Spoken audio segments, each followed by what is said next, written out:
you started a company in the 90s to put files online, it was insanely cost prohibitive.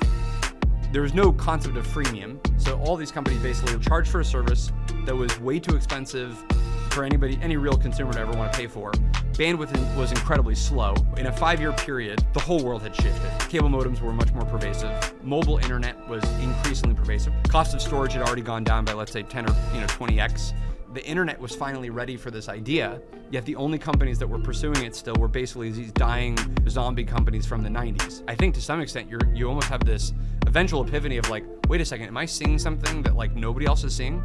And so we started building a prototype. And then for the first phase of the company, we charged $2.99 for a gigabyte of storage. And so it scaled to a few hundred or thousand users until we started to be like, okay, it's gotta have to work across multiple servers, and we started to get better at infrastructure and all of that. But that was the initial kind of idea.